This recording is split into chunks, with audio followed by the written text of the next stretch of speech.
وطندارای عزیز، حسین اندریاس هستم و شما را در نام قدوس عیسی مسیح خداوند مانده نباشیم. ستړی مشي زما ګران هیوادوالو، زما ورونو او خویندو، خدا را باز هم شکرگزار هستم بر یک روز دیگه، یو بله ورځ که خداوند از زندگی ما عطا کرده تا که ما در حضور خداوند بیاییم. خداوند شکرگزار باشم. دیروز روز مادر بود و ما برای تمامی مادرای ستم دیده، درد دیده و رنج دیده وطن عزیز ما روز مادر را تبریک میگم. بسیاری از وطندارای عزیز ما که افراطی هستند میگه که روز مادر یک پدیده است که از غرب شروع شده، از هر جایی که شروع شده. یک روزی است که مادر را گرامی داشتن هست. یک روزی است که ما شکر میکنیم که خدا برای ما مادر داده، تحفه مادر را داده.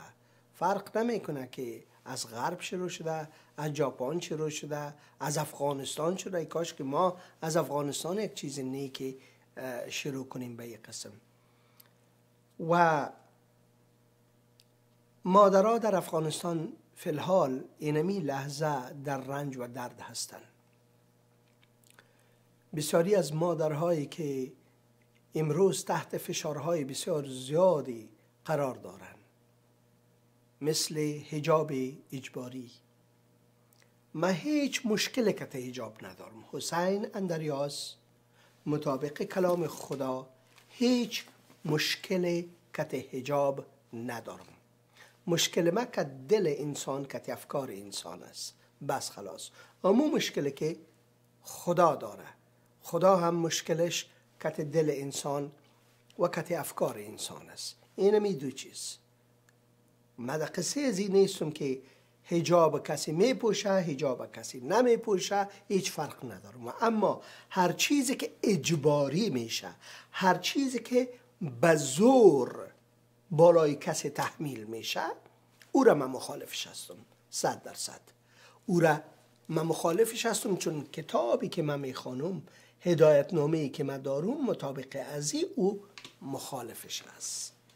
در کلام خدا ما میخوانیم که در مسیح مرد و زن 100% یک برابر است. 100% یک برابر است. در کلام مقدس خدا واضح گفته شده برای زنا و مردا که لباس نیک به تن بکنن. اما لباس نیک به این معنا نداره که رویت 100% پود کو و چشمایت هم حتی معلوم نشوه، دستایت معلوم نشوه، مویایت معلوم نشوه و غیره.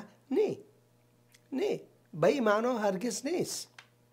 ما متوجه ازی باشیم که فقط 4-5 هزار سال پیش مردم نیمه برهنه زندگی میکردن و او قدر پیشرفته نبودن که کالا میدوختن و صاحب کتان میساختن و سان میساختن و این چیزها میساختن و خدا پت میکردن. این چیزها بعداً برآمده، فهمیدی؟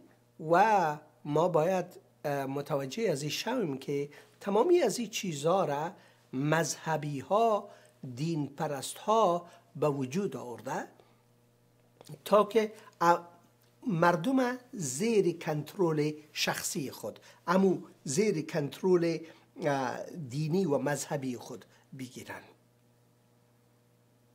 انسان خوب معلوم میشه که بپوشه. وقتی که عیسی مسیح مردی که در منطقه جدریان زندگی میکرد، من در این مورد یک ویدیوم دونمود در منطقه جدریان رفته ایستاده شده، یک ویدیوم ساختیم و از طریق از این برنامه نشر شده و در آینده من باز نشر میکنم.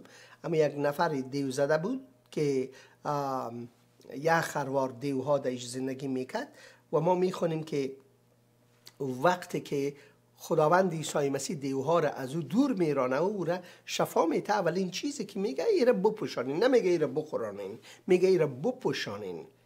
و اما آیا شاگردای عیسی مسیح رفتن او شخص دیوانه را به او ترتیب پوشاند که نه رویش معلوم شد و نه دستش معلوم شد و نه پایش معلوم شد و نه مویش معلوم شد؟ نه، او 100% لچ بود و این باعث خجالتی است. انسان خداوند پوشاک برش داده که خجالتی خدا پد کنه. اول ما میخوانیم وقتی که انسان گناه کرد، جلال خدا جلال خدا که پوشاک انسان بود، وقت اونمو انسان ترک میگه و بالاخره و خجالت میشن و خدا پت میکنن و خدا میاید باغ و میگه شما کجاست؟ این کجاست؟ و آدم میگه که اینه من اینجا پت هستم. چرا پت هستی؟ به خاطر از که من لچ هستم. کی تو رو گفت لچ هستی؟ گفته اینمی زنه که تو برای من دادی، اون از همون میوهی که تو گفته بودی. نه خون از همون مرا داد و بالاخره من این قسم شدم. زنم تمامی چیزها رو در پای مار میندازه و خلاصه و اینمی بانبازی ها شروع میشه و خلاصه کلامی است که خدا میخواه که ما رو بپوشانه. خداوند پوشاک انسان قبول نکرد و یک قربانی در اوجه انجام شد. از پوست حیوان برش خداوند لباس ساخت و اما ایتو نکرد که حوا را که ما میگیم بی حوا، آدم که ما میگیم حضرت آدم، روی سرش پوشونده باشه که هیچ چیزش معلوم نشه، هیچ کسی شناخته نتونه. بیاین که تمامی ما از یک سر، همین طالبانم کلشان از یک سر، مرد و زن از یک سر چادری بپوشیم و خلاصه چهره ما معلوم نشه و هر طرف بریم. پاسپورت خودم گرفته یگان کشورهای دیگه کشورم نیدم، کشور اسلامی نزدیکی ما مثل که ایران باشه و پاکستان باشه دموجه بریم و چون که قانون است دیگه، قانون شریعت است که دیگه چادری بپوشیم و هیچ معلوم نشیم. اما ما رو اجازه میده که ما داخل خاک پاکستان و یا افغانستان، پاکستان و یا ایران و یا تاجیکستان شویم بدون از اینکه روی ما را ببینه؟ نه، هرگز نه. و در قصه از این نیست که این مسئله محرم است، مرد نبینه، این زن ببینه چهرهش، او تو هم نیست. در قصه از این نیست که تو چی میکنی؟ قانون خود ما رعایت میکنه، قانون کشور خود ما رعایت میکنه. ما اینقدر پس رفتیم، اینقدر پس رفتیم. ما ایران هستم که در کجا پس رفتیم؟ در قرنهای گذشته این قسم ما نبوده. باور کنم 2000 سال پیش امی تو نبوده، امی 3000 سال پیش، 4000 سال پیش امی تو نبوده.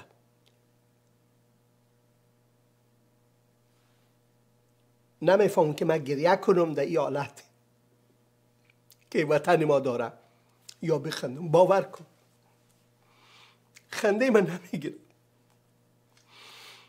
وقتی که یک جوک است، یک رشخندی است که آدم باید بخنده دینه، ولی من رو عقده میگیره، گریه میگیره، من رو عقده میگیره و گریه میگیره، بسیار خونجگر میشم واقعا. طالبان صاحب مثل می دوران اول خودواری باز دیگه چی میکنه؟ باز دوباره همین مسئله حجاب پیش آورده و باید مردم حجاب بپوشه. حالا یک قسم دیگه که باش که جامعه جهانی یاره نکوبه، جامعه جهانی یاره میکوبه. به هر حال چی میگه؟ که نه، یک توصیه است که امی خوارای ما کسی باید خدا برقه پوش کنه و چادری پوش کنه 100%. امی برقه هنوزم خوبتر است، نقاب هنوزم خوبتر است، کمش کم چشم معلوم میشه. و اما چادری که در وطن ما رواج است، یک جالیگه کیست که هیچ چیز رو نمیبینی، چشما معلوم نمیشه، بسیارم خفه کننده است. به او ترتیب است. ما بخوانم امی نیمه ورس خبرهایی که در طول نیوز آمده، من یک کیسه برتان میندازم. در خزو در حجاب په اړه د اسلامی امارت فرمان ته خبرگونه، یعنی صاحب مردم رد عملشان در ایجا چی است؟ ایره ما یک کمی میشنویم از وطنداری عزیز ما. د ښځو د حجاب په اړه د اسلامي امارت نوی فرمان له پراخو کورنیو او نړیوالو غبرګونونو سره مخ شوی دی. ملګرو ملتونو د بشري حقونو د څار سازمان، اروپایي ټولنې، د کاناډا د بهرنیو چارو وزارت، جرمني او نورو نړیوالو بنسټونو له اوسني حکومته په دې اړه د وضاحت غوښتنه کړې. په ورته مهال د ملګرو ملتونو سرمنشي وایي اسلامي امارت باید په هغه څه چې په افغانستان کې له نجونو او ښځو سره ژمنه کړې ودرېږي او د نړیوالو قوانینو له مخې عملي کړي. له بلې خوا د بشري حقونو د څار بنسټ په نړیوالې ټولنې غږ کړی چې د دغه حکم په غبرګون کې دې بیړنۍ غونډه وکړي. د ملګرو ملتونو سرمنشي انټوني ګوټریش د ښځو په تړاو د اسلامي امارت د نوي فرمان په غبرګون کې وایي د افغانستان اوسني چارواکي باید له نړیوالو قوانینو سره سم پر خپلو ژمنو ولاړ وي. زه یو ځل بیا له طالبانو غواړم چې د افغانستان له ښځو او نجونو سره پر خپلو کړو ژمنو او د بشري حقونو د نړیوالو قوانینو پر بنسټ پر خپلو ژمنو عمل وکړي. په افغانستان کې د ملګرو ملتونو استازولۍ هم په دې تړاو د اسلامي امارت د چارواکو د بیا کتنې وضاحت غوښتنه کړې ده. خو د طالبانو دا پریکړه ښایي له نړیوالې ټولنې سره تعامل سخت کړي. زمانی که منافع در همچون وضعیت بوده باشه بناهن ماموریت و محتوای وظایف هم تغییر میکنه و اعلامیه ها، تاسف کردن ها، توییت کردن ها هیچ راه حلی نیست. په دې لړ کې اروپا، د کاناډا د بهرنیو چارو وزارت، جرمني د بشري حقونو په برخه کې د ملګرو ملتونو راپور ورکوونکي د افغان ښځو او نجونو لپاره د امریکا متحده ایالاتونو ځانګړي استازي او د بشري حقونو د څار نړیوال سازمان پر دغه فرمان په نیوکې سره له نړیوالې ټولنې غوښتي چې پر دې مسلې غور وکړي. په دې کې دا مسله شامله ده چې میرمنې په بشپړ ډول له صحنې وایستل شي او واک سړیو ته وسپارل شي او دا هغه څه دي چې له ښځو نه د پریکړې کولو او په سیاسي صحنه کې د هغوی د شته والي حق ترې اخلي.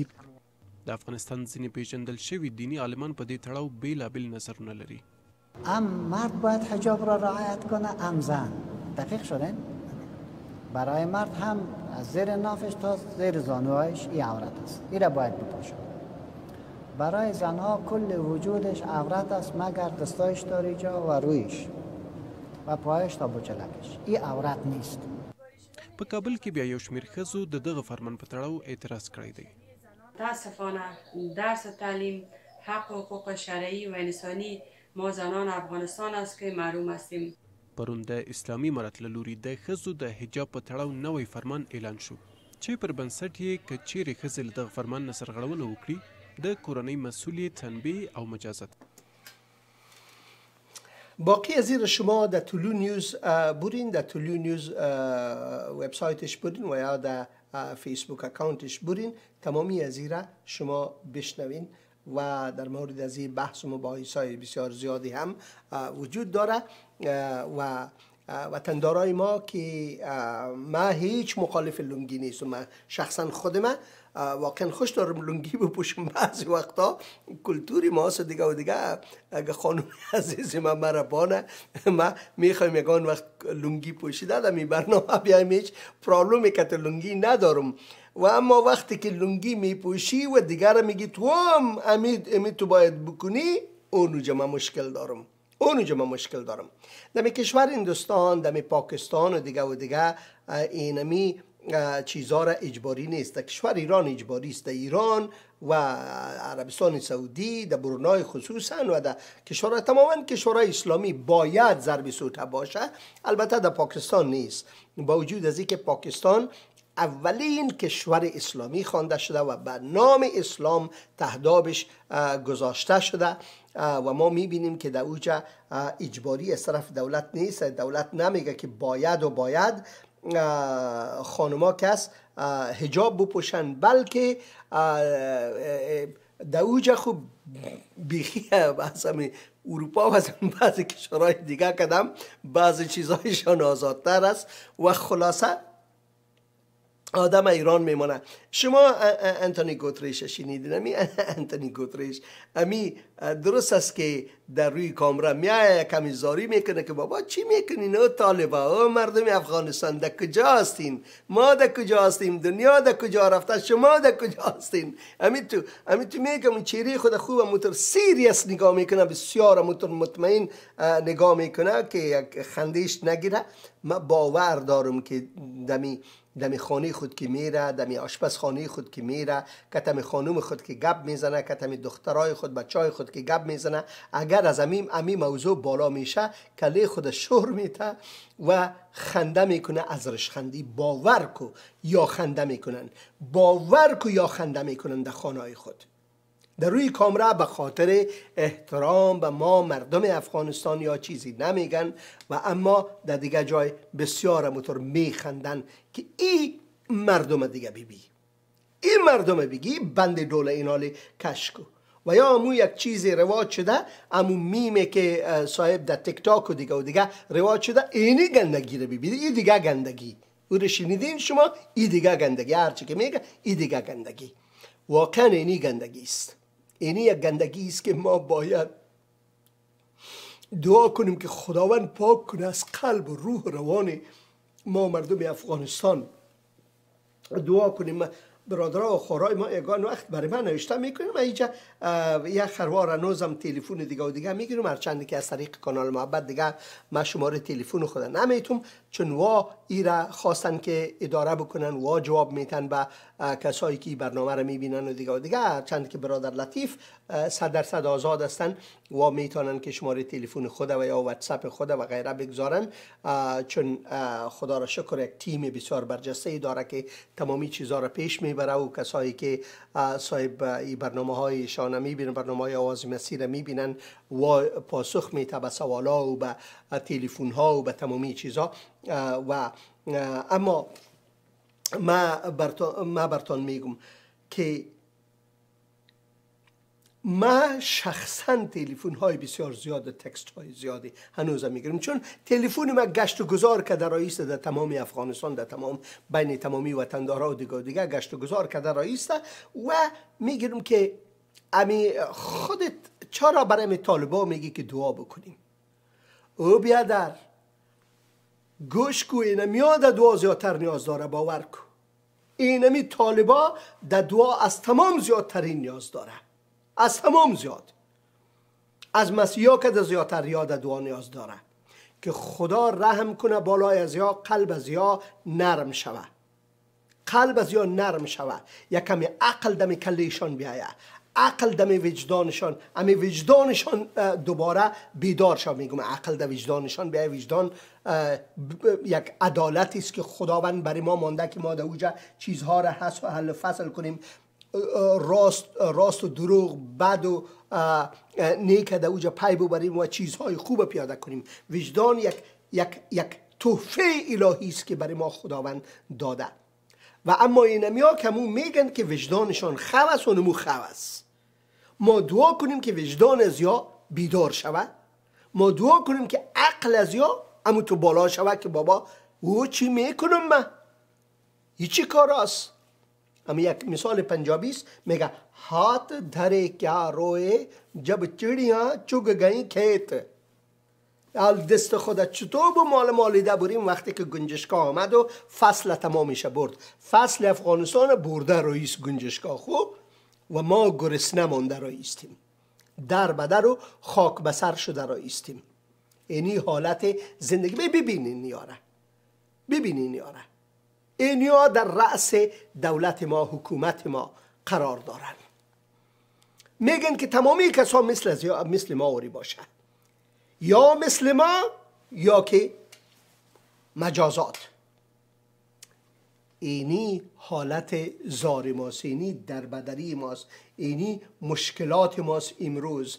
و اگر شما در یوتیوب میرین، در یوتیوب واکنش های زیادی در مورد ازی هست. ادامه واکنش ها به فرمان حجاب طالبانی را افغان اینترنشنال تلویزیون داده و عموما اونموا زیادتر در ایجا دادن واکنش های بسیار زیادی. این وایس اف امریکا هم در این مورد صحبت کرده. حکم جدید وزارت امر به معروف طالبان در رابطه با حجاب زنان. بیاین که امی تلویزیون آشناس ایرم گوش بگیریم که وزارت امر به معروف و نهی از منکر طالبان در یک حکم جدید از تمام زنان در افغانستان خواسته است که حجاب اسلامی را رعایت کنند. این وزارت امروز شنبه حکم کرد که برای زنان مسلمان اصیل و بالغ رعایت کردن حجاب شرعی فرض و ضروری است. چادری که در میهن عزیز از قرنهای متمادی بدین سو یک بخش کلتوری با عزت افغانی است. قسم بهترین حجاب است. 2. به نام حجاب لباس سیارنگ مروج و چادر هم حجاب شرعی است که تنگ و چسب نباشد. در اعلامیه این وزارت گفته شده که در مرحله نخست از طریق منابر و رسانه ها در مورد اهمیت حکم حجاب به خانواده ها معلومات می دهد. و نیز در اماکن عامه در این زمینه پیام‌های را نشر می‌کند. اما افزوده است زنانی که حجاب شرعی را رعایت نمی‌کنند به بزرگان خانواده‌های آنها در این زمینه توصیه می‌شود. سایکو زنا اگر این رعایت نمی‌کنن مردایشان یا مجازات می‌خواهند بکنن. ای چی میگه؟ ای کلتور اسلامی ماست، کلتور افغانی ماست و دیگه به سیاپوشی. این سیاپوشی از عربستان سعودی آمده، افغانایی را نداشته، افغانایی را نداشتن. امی 100 سال پیش برین افغانای نمی چیزها را نداشته. با خانمای افغانا بسیار آزادتر بوده، بسیار زیاد آزادتر بوده. حالا من نمیتونم که بگم که طالبا پس رفته رئیسه، چون که پس رفته بودی هنوز یک کمی خوبتر است، بسیار خوبتر است. این پس رفتن نیست، این پس رفتن نیست. شما چه فکر میکنید که 200-300 سال پیش افغانستان خانمات تماما از یک سر چادری میپوشیدن؟ نه نمیپوشیدن، باور کن نمیپوشیدن. وایی که بپوشیدن واره کار ندارم، بچم چادری میپوشیدن، چی میپوشیدن. دمو 100 سال پیش و 200 سال پیش و امی لباس دوزی و امی چیزا هم خو نبود. امور هم خو افغانستان نساخته. امی کتان و دیگر امی هم خو از دیگه جای مده. کلمه کتان از کاتن گرفته شده، لاتین، زبان لاتینی، فارسی تا نیست. کتان از اونجا گرفته شده، از اونجا آورده، بالاخره او رو چی میکنن؟ چی میکردن؟ یا از پشت گوسفند برای خود چی میساختن؟ چادری میساختن. امور خو امی افغانا خو هیچ چیز نساختیم ما، هیچ چیز. اما مثال است که ما حتی یک تا سوزن نساختیم. از چی میکردن این تمامی از این چیزها را؟ گوش کنین این ملا چی میگه. گوش که این رشخندی رو ببینین. شو این رشخندی رو ببینین. زنی بی حجاب در قدم اول خانه اش معلوم گردد و به والی اش توصیه شود و تنبیه گردد. 2. در قدم دوم ولی اش به ریاست مربوطه احضار گردد. خلاص وطندارا، کشور ما ترقی کرد، کشور ما به خیر ترقی کرد. تو ترقی کرده رئیس، دیگه ما کار نداریم که طیاره بسازیم و یا یک تلفن بسازیم. این خوراستی آمریکا ساخته و یا کاغذ بسازیم و این خوراستی چین ساخته و یا یک دانه میزی بسیار موتور کاکا بسازیم. سایکو این میزی کاکا را بیبی، سایکو بالا و پایین میشه. خوب بیبی سایکو. اوه به به به به، با یک پیچک کردن این بالای خود از این پیچک میکنیم بالا و پایین میشه. ایران ما نساختیم، ما هیچ چیزی نساختیم و بالاخره چی میسازیم؟ در قدم اول نشاندهی شوه یک زنی که حجاب نداره که خانهش در کجاست تا که ما که تفنگای خود رو بریم. در قدم دوم مردایشان خوب یک قفپایی بالا کنیم، هم گوششان بگیریم، تو بیتیم و دیگه. و در قدم سوم در وزارت امر به معروف صاحب واره بخوایم. در قدم سوم و چهارم شاید سنگسار کردن باشه، خبر ندارم، منو زیرا نگفتن به خاطر ترس. در قدم سوم ولیش 3 روز بندی گردد. در قدم چهارم ولیش به محاکم سپرده شود تا به سزای مناسب محکوم گردد. اما سزای مناسب چیست؟ اول خو 3 روز بندی، در 3 روز بندی او رو خوب قفپایی بالا میکنه خب، تا که او را بیچاره را مجبور بکنه که زنایی که در خانهش است، دخترش است، خانمش است، مادرش است، خوارش است، واره اجبارا رویشانه بپوشانه. اگر نه که بعد از او یک سزای مناسب از یاد دیگه حتما کشتن از یاست. اما برخی فعالین حقوق زنان میگویند که چادری حجاب متعارف زنان افغان نبوده و طالبان آن را برای اعمال اراده مردان بالای زنان تحمیل میکنند. چادری حجاب متعارف زنان افغانستان نیست. من فکر میکنم که چادری را طالبان به عنوان حجاب نه، بلکه به عنوان اعمال اراده مرد بر اراده زن تحمیل میکنه بالای زنان. چنانچه اگر زنان از چادری استفاده نکنن و یا قبول نکنن چادری را، جزای از این موضوع را به مردا تعیین کردن. من فکر میکنم که چادری به یک ارزش برای مردم افغانستان تبدیل نشده، بلکه حجاب متعارف زنان افغانستان حجاب است که فعلا ما از استفاده میکنیم. در هر گوشه از دنیا که باشیم ما از حجاب استفاده میکنیم و هیچ اعمال قدرت هم بر ما نمیتونه او رو تغییر بده. این در حال است که هیچ قدرت هم نمیتونه که را بر ما تحمیل کنه و یا دل ما را تغییر بده.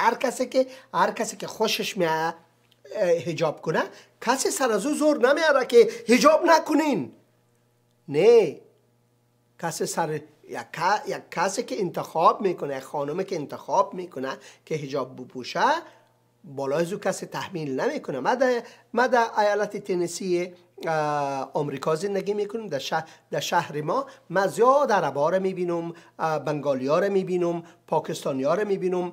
بسیاری هایشان در یک خانواده تا نیمه هستن. نیمیشان چادری داره، نیمی دیگهشان چادری نداره. نیمیشان صاحب خود 100% پوشانده و که هیچ معلوم نمیشه، نه کشال و نیمی دیگهشان پتلون همونطور محکم پوشیده و دیگه ناف معلوم میشه و دیگه و اون میگردن آزاد هستن. هیچ کس از همین آمریکایی‌ها نمیگه به مو چادری پوش که تو چرا چادری پوشیدی و هیچ کس هم گفته نمیتونه که تو چرا چادری نپوشیدی، تو تنگ پوشیدی و غیره و غیره. مسئله انتخابی یک شخص است که چطور لباس میپوشه، تنهایی که برهنه نباشه و او برخلاف از او در جای قانون است که نباید کار شوه. اما عقل انسانی که میگه اونمو باید ایجا باشه، نه که بزور. افغانستان ما نه به دینم نه به دنیا ضرب سوته یا خدا جور شده. اینال آدم ایران میمانه که چی بکنه. ما اینجا موضوع برنامه رو امروز دادیم. آیا شما در خدا زندگی میکنین؟ آیا شما در خدا زندگی میکنین؟ همین طالبا خدا زندگی نمیکنه و با خدا قدم نمیزنن. هیچ کدامش نیست، چون خدا خواستش به همین ترتیب هرگز نبوده و نیست. خدا از ما به این ترتیب ضرب سوته نمیخواه که ما به او بر بگردیم. یک قسم نیست. در خدا زندگی کردن به این معنا که ما در طوفان زندگی کت از او هستیم، او کت ماست و او ما را از ما محافظت میکنه. در خدا و با خدا زندگی کردن به زور چادری پوشاندن نیست. بیاین که یک سرود هزارکی را بشنویم و بعد از او برمیگردیم.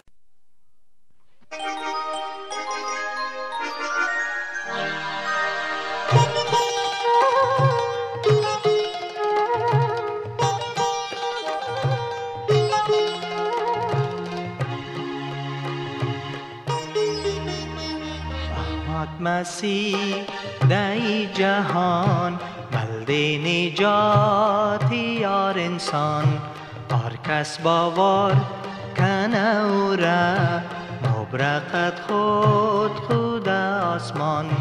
محمد مسیح دای جهان بلد نجات یار انسان، هر کس باور کنه او را مبرقت خود آسمان.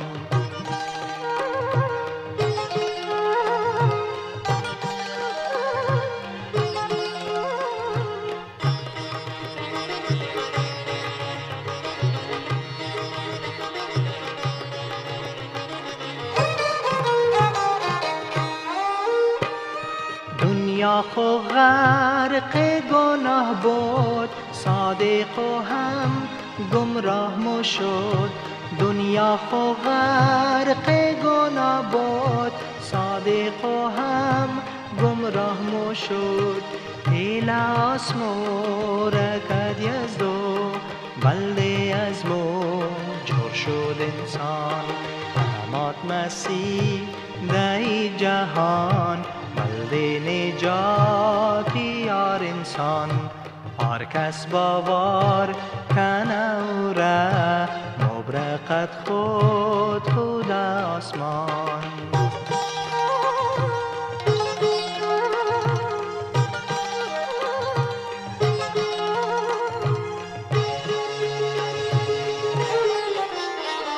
در میدان بیت الله هم چوپون و غرق خواب بودن.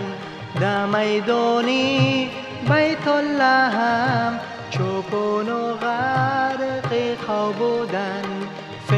فرشته گفت پیدا شده امشو مسیح مهربان آمد مسیح در جهان ولد نجات یار انسان هر کس باور کنه او را مبرکت خود آسمان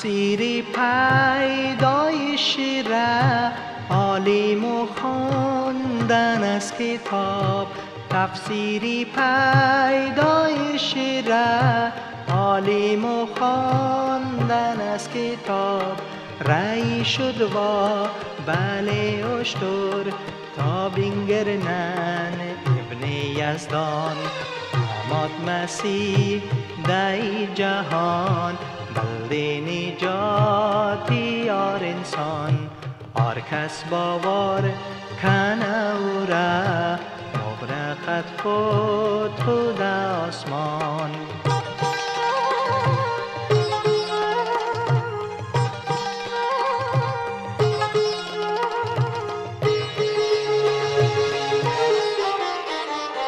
موج دریا او هر بشر مگین سنای تو یارب موج دریا و هر بشر مگین سنای تو یارب ای مردمای بخبر بیرین بله شیزود ایمان آمد مسیح در جهان ولد نجات یار انسان هر کس باور کنه او را مبرکت خود آسمان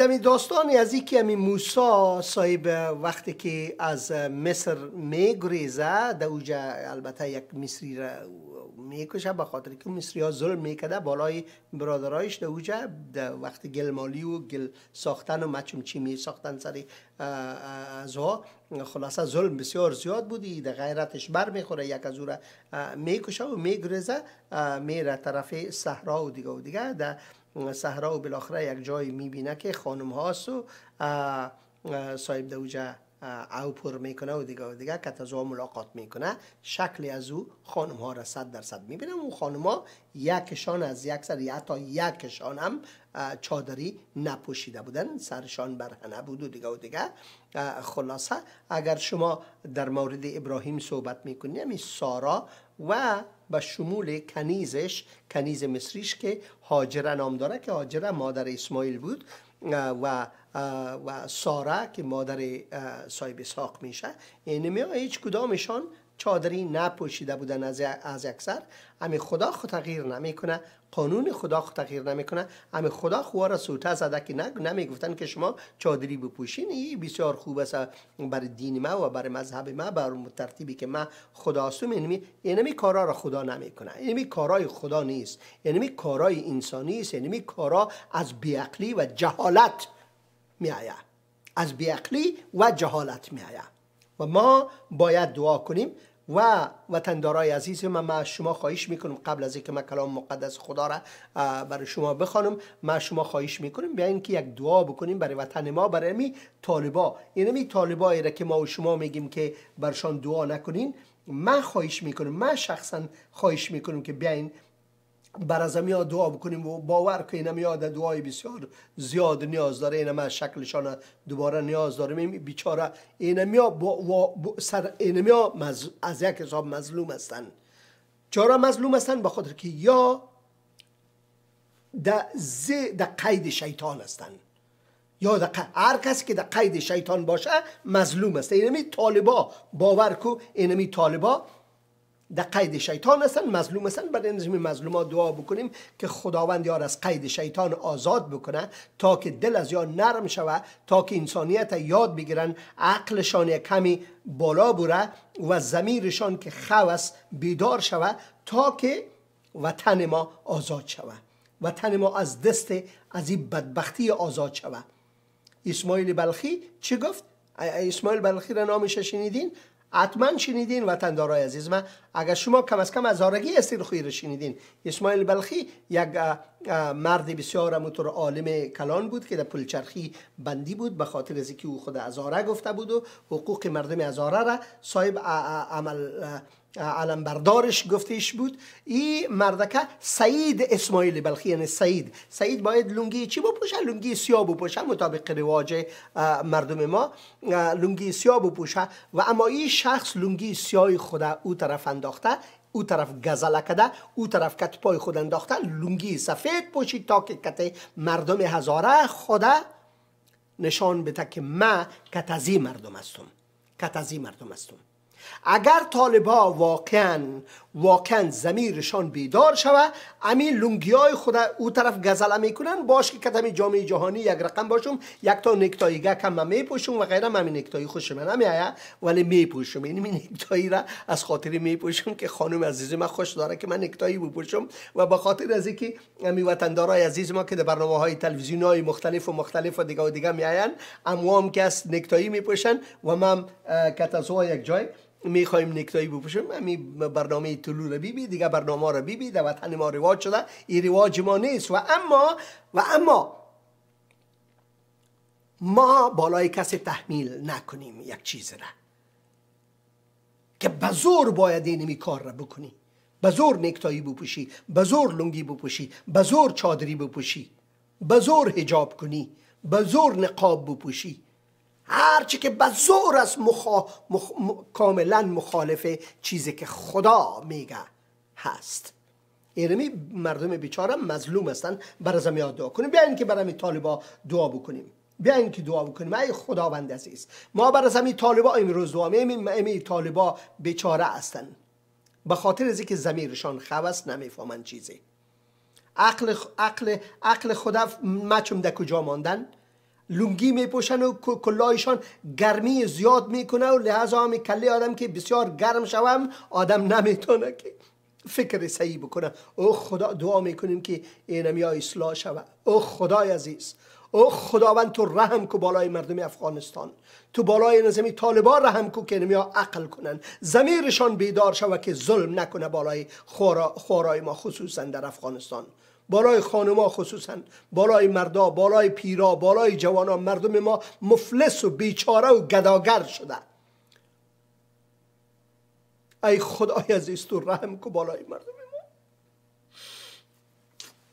تو رحم کو خداوند عزیز بالای مردم ما، که مردم ما از زیر یوغ بردگی، اقسم بردگی شیطان که طالبا را در قید خود گرفته، خدای تو آزاد که از زیر از این بردگی طالباره. خدایا تو نور خود برشان نشان بده، در نام مقدس عیسی مسیح خداوند. آمین آمین و آمین.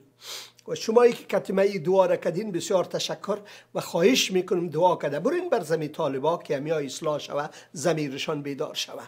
واقعا وطن ما در بدر شد. عیسی مسیح چی میگه؟ میگه که من نور دنیا هستم، کسی که از پشت ما بیاید در تاریکی جغل نمیکنه. و کلمه جغل من گفته میگه کردکی میگم تا که بفهمیم ما و شما. اصلش هست کسی که پیرو من شود در تاریکی سرگردان نخواهد شد. سرگردان یعنی سر آدم گردان شده، این تو نمیفهمه که راه در کجاست. اگه میتونیم که در راه بریم ما نمیفهمیم که در کجا میمی. جغل کردن، ما جغل میکنیم که بالای کثافات را میریم یا در چا میفتیم. از همین خاطر من کلام خدا را همونطور کردکی میسازم تا که وطن دارای عزیز ما بفهمه، تا که خود ما بفهمم. خودم هم از همون کلتور هستم، از همون مردم هستم، اون از همون مردم هستم. خودم هم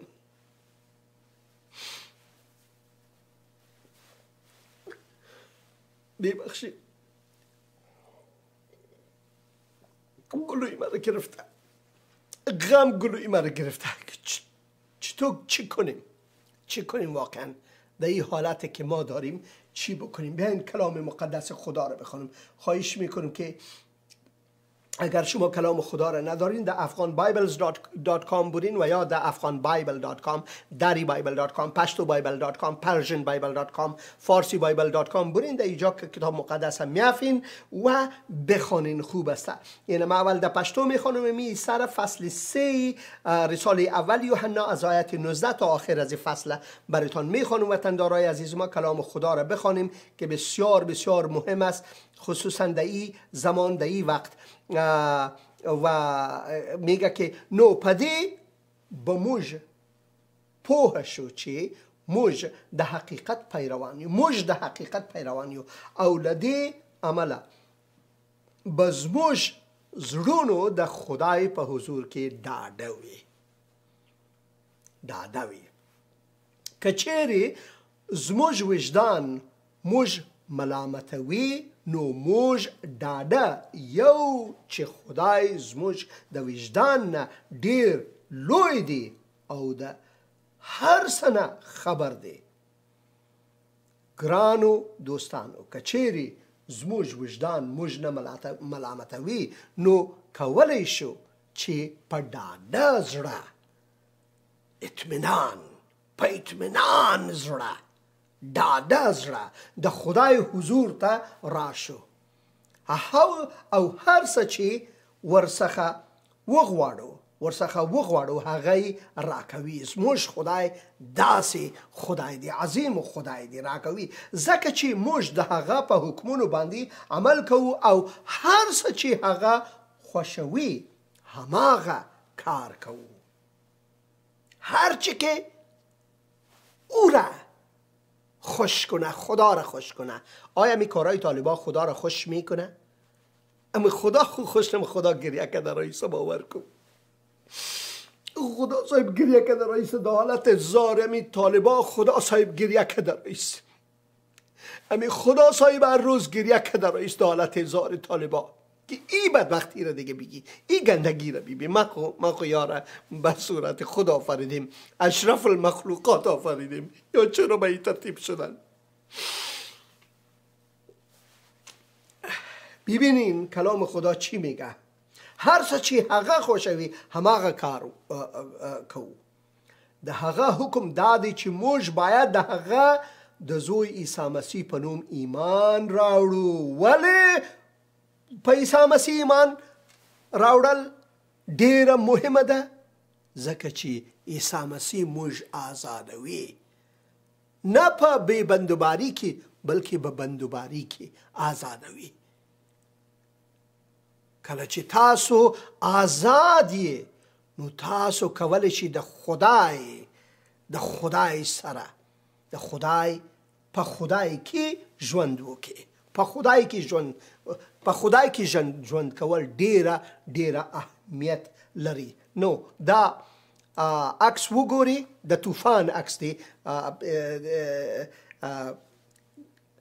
امریکا کې، د مرکزی امریکا کې یو طوفان دی چې وایي سوای د هغه نوم په انګلیسي کې، په انګریزي کې د ټویسټر. نو دا ټویسټر ډیره خطرناک طوفان دی، راځي او هر څه خرابوي. نو طوفان څه دی؟ دا طوفان څه دی؟ دا هوا دی. هوا اگر یو کوچنی هوا لوی هوا سره یو ځای شي نو هوا بالکل سلامت دی، بل شیان خرابیږي، مگر د کوچنی هوا د لوی هوا سره یو کیږي نو هغه بالکل سالم به وي. د خدای کلام کې موږ زده کړو چې خدای روح دی. د روح معنی دی هوا او زموږ روح د خدای روح سره کله چې یو کیږي نو موږ محفوظ یو. همدارنګه د خدای کلام وایي چې په عیسی مسیح باندې ایمان راوړل ډیر اهمیت لري. ولې؟ نو د هغه د زوی عیسی مسیح په نوم ایمان راوړو او د یو بل سره مینه وکړو. دا مینه راوړي زموږ زندگی کې ژوند کې، لکه څنګه چې مسیح موږ ته حکم کړی دی هر څوک چې د خدای په حکمونو باندې عمل کوي نو هغه په خدای کې اوسیږي، په خدای کې اوسیږي، خدای سره هم اوسیږي او خدا په خدای کې اوسیږي و یا ژوند کوي او خدای په هغه کې نه تنها د په عیسی مسیح باندې ایمان راوړل، نه تنها خدا زه په خدای کې ژوند کوم بلکې خدای هم په زما زړه کې ژوند کوي. زما زړه د خدای قصر محل د خدای کور دی. هر څوک چې د خدای په حکمونو باندې عمل کوي نو هغه په خدای کې اوسیږي او خدای په هغه کې. په دې ډول موږ پوهیږو چې هغه د روح القدس، روح هوا، د مقدس هوا، روح القدس په وسیله چې موږ ته یې راکړی دی په موږ کې اوسیږي. دا دی د خدایي حکمت. انسانی حکمت او مذهبی او دینی حکمت څه دی؟ طالبان بهترین مثال دی د انسانی حکمت او عمل، مگر د خدای عمل او د خدای حکمت داسې دی. وطندارای عزیزم، باید ما کلام مقدس خدا را بخوانیم. من فارسی رو میخوانم که مادری میگیم، وطندارای ایرانی ما فارسی میگن، مادری میگیم. در تاجیکستان هم تاجیکی میگم. یک زبان است، یک کمی لهجهش فرق داره، هیچ فرق نداره. شما کتاب مقدس دری رو میخوانین، ترجمه فارسی رو میخوانین، برای من هیچ اهمیتی نداره. هر کدامش که شما خوبتر میفهمین و خوبتر درک میکنین از نگاه کلتورتان اون امور بخوانین. من کتاب مقدس دری رو میخوانم، هرچند که همون ترجمه اولیش است یک کمی اصلاحات نیاز داره و ما افتخار میکنیم که رو میخوانم، به خاطر که زیاد دم دل من میخوانم و مسائل کلتوری من دایی زیادتر اهمیت داره. از همین خاطر چون من کتاب مقدس زیاد خواندم میفهمم که کدام جایش من چطور بخوانم که اشتباه نشوه و اما شما خودتان ایره برای خود انتخاب کنین. اگر شما در اینی وبسایت برین من براتون نشان میتونم. من تمامی لینک ها رو براتون ماندیم. در اینجا کتاب مقدس به زبان فارسی است، اینجا به زبان پشتو است، اینجا به زبان اردو، اینجا به زبان دری. داینده هزارگی هم شریک میسازم. این اگر به فارسی شما کلیک بکنین امون نیو میلینیوم ورژن و یا ترجمه 1009 در اینجا میایه و شما میتونین که از این ترجمه استفاده کنید و یا ترجمه های دیگه فارسی هم هست که این مجده برای عصر جدید است و دویم دیگه اینی کتاب مقدس ترجمه معاصر است و کتاب مقدس ترجمه عتیقه است، مجده برای عصر جدید است و غیره و غیره. شما از یا میتونین استفاده بکنین و لازم است که ایره بکنین. اگر شما مثلا که میخواین که زبان تغییر بدین، پشتوم در اینجاست، خدا را شکر میکنیم. اگر شما اینجا میرین و اینجا تغییر زبان که است نوشته است تغییر زبان، در اینجا اگر کلیک کنین تغییر زبان شما میتونین بیارین و زبانهای مختلف دیگر. بسیار زیاد زبان هاست، لحظه به خاطر از اینکه تلاشتان بسیار ساده شوه اینجا تایپ میکنین، مثلا نوشته میکنین پشتو. کجاست بعد اینجا پشتو به انگلیسی نوشته کنین، پشتوی ناردن که پشتوی چی میگه پاکستانی است، او را کتاب مقدس به کلگیش در اینجا که یوسف زی هم میگه در اینجا هست. شما میتونین که کتاب مقدس به این ترتیب بخوانین و یا شما در افغان بایبلز بودین که وبسایت است از برادرها و خوارای عزیز ما که صدای زندگی همین برنامه های بسیار دلچسب و مزدار و بسیار پربرکت صدای زندگی را پخش میکنن که شما میفهمید که برادر شعیب است در رأسش و برادر خلیل هستند که برنامه یک برنامه دارن بسیار بسیار مقبول. شما واره میتونین که وای داره میکنن این را اگه ایجا برین نه کتاب مقدس پشتو به زبان افغانستان، پشتوی افغانستان هم هست. اینجا 3 ترجمه مختلف در اینجا داده که شما میتونین از او استفاده کنین. از این خاطر من کوشش میکنم از هر دوی تایش استفاده کنم، چون من در کانتکت بسیار پشتونای پاکستان هم هستم که هر روز برای من زنگ میزنن و از افغانستان هم به همین ترتیب من تمامش گدوت میکنم، چون من پشتو زبان نیستم. زبان مادری من هزارگی است و دریام نیست، لهجه هزارگی رو پیش میبرم. برای من هر کدامش خوار خود هلنجان گفتم که مرا پشتونا میبخشن، هر قسمی که پشتو گپ میزنم اون میبخشن، ولی من کوشش میکنم که بازم بخوانم. و اما بخوانین وطندارای عزیز، در این وبسایت شما رفته شما میتونین که انتخاب کنین که کدام ترجمه را بخوانین و اما بخوانین که کتاب مقدس بسیار اهمیت داره که بخوانین. من فوراً اینمی سر در زبان دری هم میخوانم، اطمینان در حضور خدا. اینجا البته ما چی دادیم؟ آیا شما در خدا زندگی میکنید؟ چون بعداً که میخوانیم اینمی موضوع میایه. پس ما میدانیم که تابعین حقیقت هستیم، زیرا وجدان ما در پیشگاه خدا به ما اطمینان میدهد و اگر هم وجدان ما را محکوم سازد، خدا از وجدان ما بزرگتر است و از همه چیز آگاه می باشد. ای عزیزان، اگر وجدان ما را محکوم نمی سازد، ما می توانیم با اطمینان به حضور خدا بیاییم و او تمام خواهش های ما را برمی آورد، زیرا ما مطابق احکام او عمل می کنیم و آنچه را که پسند اوست به جا می آوریم و حکم او این است که ما باید به نام پسر او عیسی مسیح ایمان آوریم و یکدیگر را دوست بداریم، چنان که مسیح هم همین امر را به ما داده است. هر که احکام او را رعایت کند در خدا زندگی میکند، در خدا زندگی میکند. از همین خاطر ما اینجا موضوعی آوردیم، در خدا زندگی کردن. آیا شما در خدا زندگی میکنید؟ هر که احکام او را به جا آورد. و مهمترین حکم خدا چیست؟ خداوند با دل جان روح و روان دوست داشته باش، با تمامی قوتت دوست داشته باش. و فرمان دومی مثل فرمان اولی است که همسایت مثل خود دوست داشته باش. همسایت کیست؟ تمامی مردم.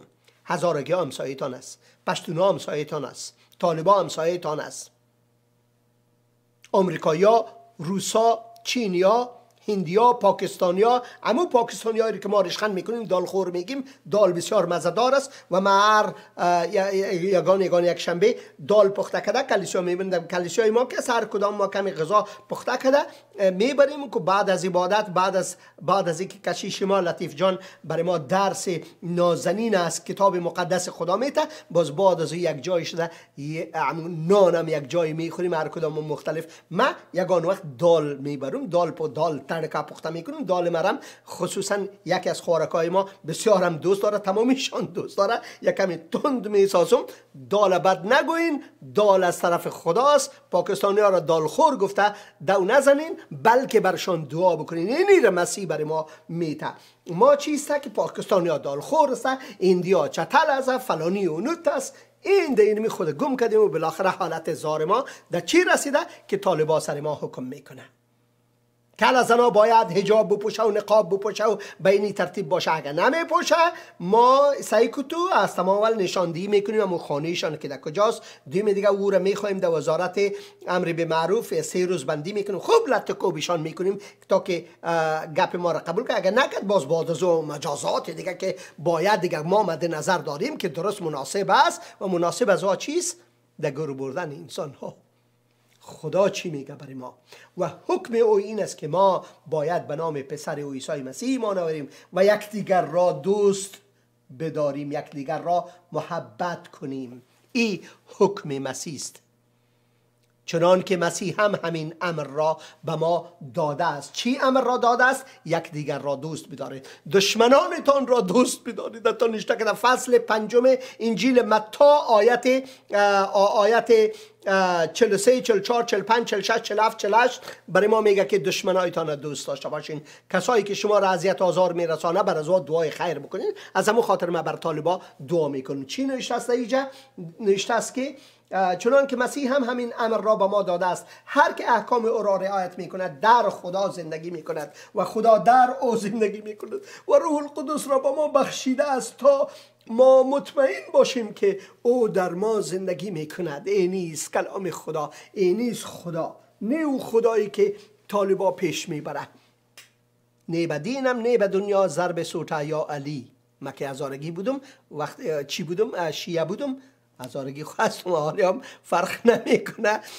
وقتی که شیعه بودم اینمی نی به دینم نی به دنیا ضرب سوتا یا علی در بین هزارگی ها بسیار مشهور است. عالم نی به دینم نی به دنیا ضرب سوتا ما مسلمان. ضرب سوتا هر کسی میگه که آمره ببخشن جسم پوده است درد میکنه. آدم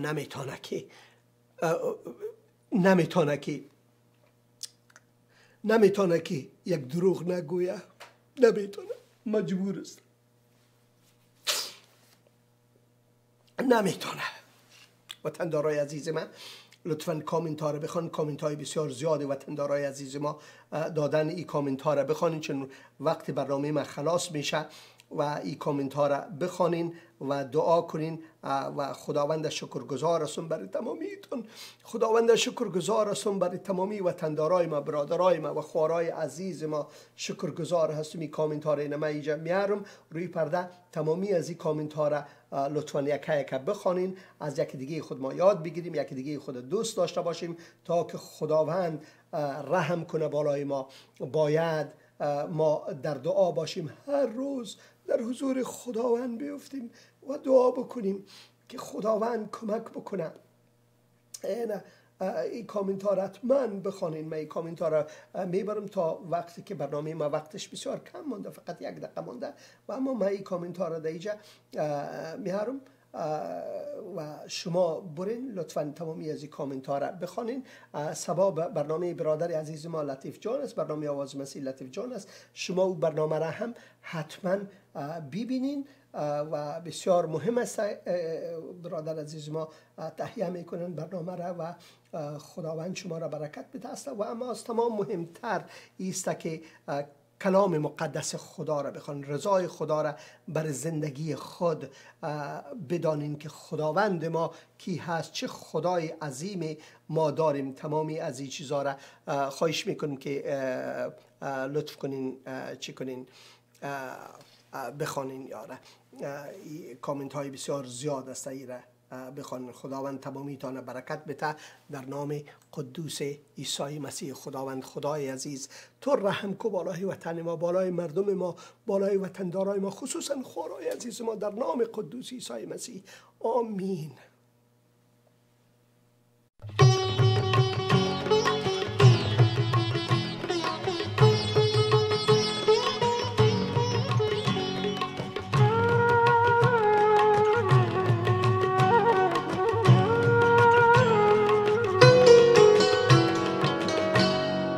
دوستم مسیح، یارم مسیح، در هزاران عزیزم مسیح.